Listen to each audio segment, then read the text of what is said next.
وہ اللہ سے ضد لگا کر بیٹھ جاتا ہے اسی درخت کے نیچے، بس وہ اپنا مسلح ڈالتا ہے، نماز بھول جاتا ہے، سب کچھ بھول جاتا ہے، اور بس ایک ہی ذکر کرتا رہتا ہے کہ یا اللہ مجھے کچھ دے، یا اللہ میں بھوکا ہوں مجھے کچھ کھلا دے، یا اللہ میرے لیے کوئی طریقہ کار ایسا پیدا کر دے کہ میں کھانا کھا لوں۔ وہ بیٹھا رہتا ہے جتنے دن وہ بھوکا پیاسا رہ سکتا ہے، وہ وہاں پر ہی بیٹھا رہتا ہے۔ تو کچھ ہی دن گزرنے کے بعد جب وہ سارا معاملہ دیکھتا ہے، اسی اذکار میں لگے ہوئے اسے مغرب کی اذان ہو جاتی ہے، اس کے بعد اندھیرا ہو جاتا ہے، عشاء ہو جاتی ہے، رات کو وہ وہیں پر سو جاتا ہے، صبح فجر کی نماز ہوتی ہے، وہ اٹھتا ہے، نماز پڑھتا ہے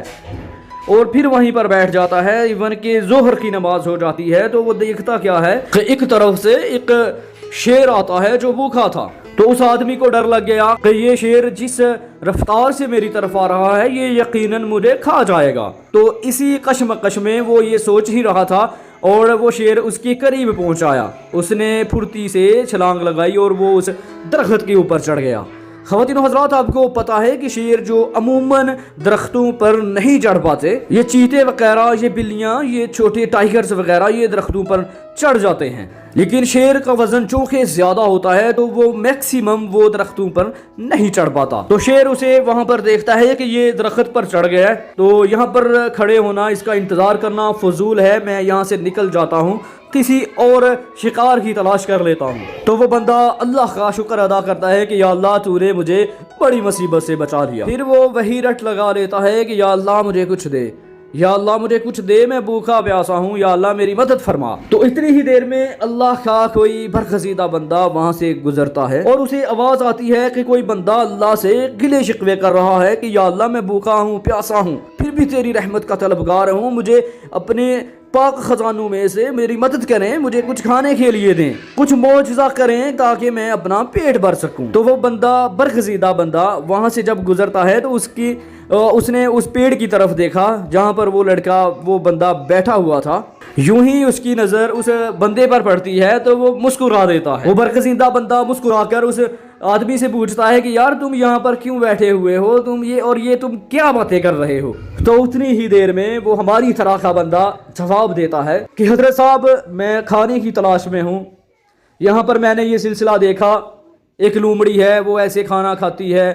کبھی چیتا آتا ہے، کبھی شیر آتا ہے، کبھی کوئی اور جانور آتا ہے جو کھانا کھا کر باقیات اس کے لیے چھوڑ کر چلا جاتا ہے، تو اللہ کریم اس لومڑی پر رحمت کر رہے ہیں، اللہ کریم اس لومڑی کو کھانا کھلا رہے ہیں، تو اللہ مجھے بھی کھلائیں گے۔ تو اللہ کے برگزیدہ بندے مسکرائے اور کہا کہ حضرت صاحب اللہ اس لومڑی کو کھلا رہا ہے، اس کی ٹانگیں نہیں ہیں، لیکن اس کے باوجود بھی اللہ اس کو رزق دے رہا ہے، وہ صحت مند تندرست ہے، اس کی ہاتھ پاؤں نہیں ہیں، لیکن حضرت صاحب اللہ نے آپ کو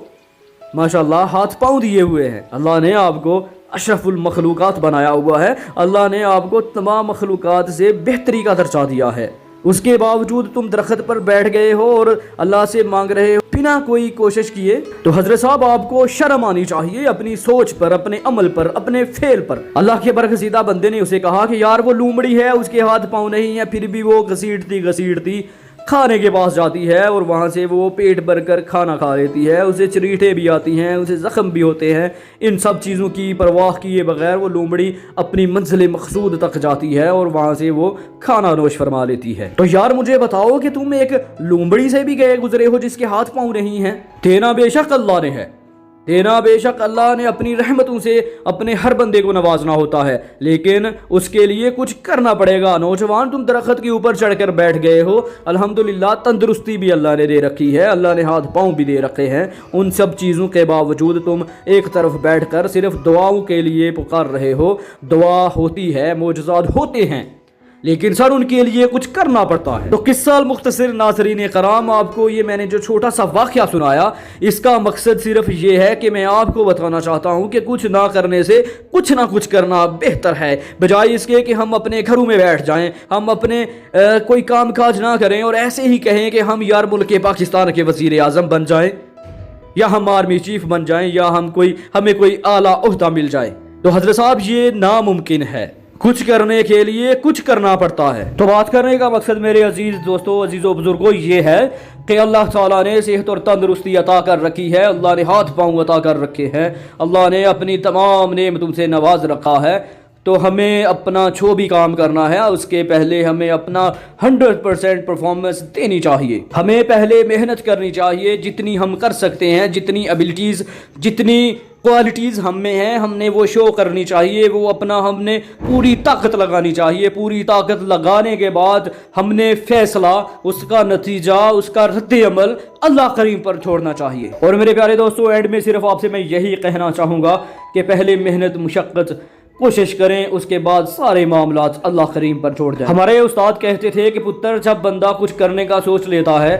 کچھ کرنے کی ٹھان لیتا ہے کہ میں نے یہی کرنا ہے, ایک پختہ عزم پختہ ایک ارادہ بنا لیتا ہے, تو اللہ کریم اسی دن اسے 50% کامیابی دے دیتے ہیں. میرے پیارے دوستو, دعا ہے کہ اللہ تعالیٰ سوچنے سمجھنے عمل کرنے کی توفیق عطا فرمائے. اس کے ساتھ ہی اپنے میزبان شہباز رفاق کو دیجیے اجازت. اپنا اور اپنے ارد گرد کے لوگوں کا بہت سارا خیال رکھیے گا. ملتے ہیں انشاءاللہ بہت ہی جلد کسی اور ویڈیو میں. تب تک کے لیے اللہ حافظ.